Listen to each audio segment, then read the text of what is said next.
Okay sir. ஹெச்டிஎஃப்சியுடைய Q4 business update தான் வந்திருக்கு. இன்னும் ரிசல்ட் வரல. அப்டேட் வந்திருக்கு. அதில் வந்து கிராஸ் அட்வான்சஸ் வந்து 12% இயர் ஆன் இயர் இன்க்ரீஸ் ஆகிறதுக்கு வாய்ப்பு இருக்கு அப்படின்ற ஒரு விஷயம் சொல்றாங்க.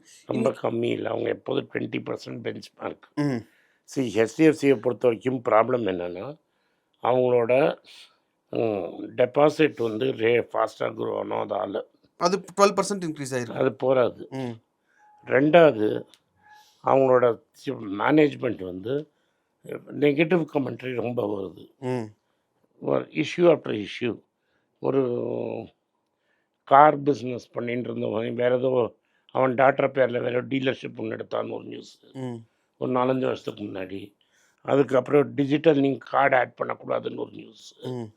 அதுக்கப்புறம் இப்போ அத்தனு சக்கரவர்த்தி, கிரெடிட் கார்டு கொடுக்காதீங்கன்னு ஒரு பாயிண்ட் நிறுத்தி வச்சாங்க. அத்தன் சக்கரவர்த்தி, ம்.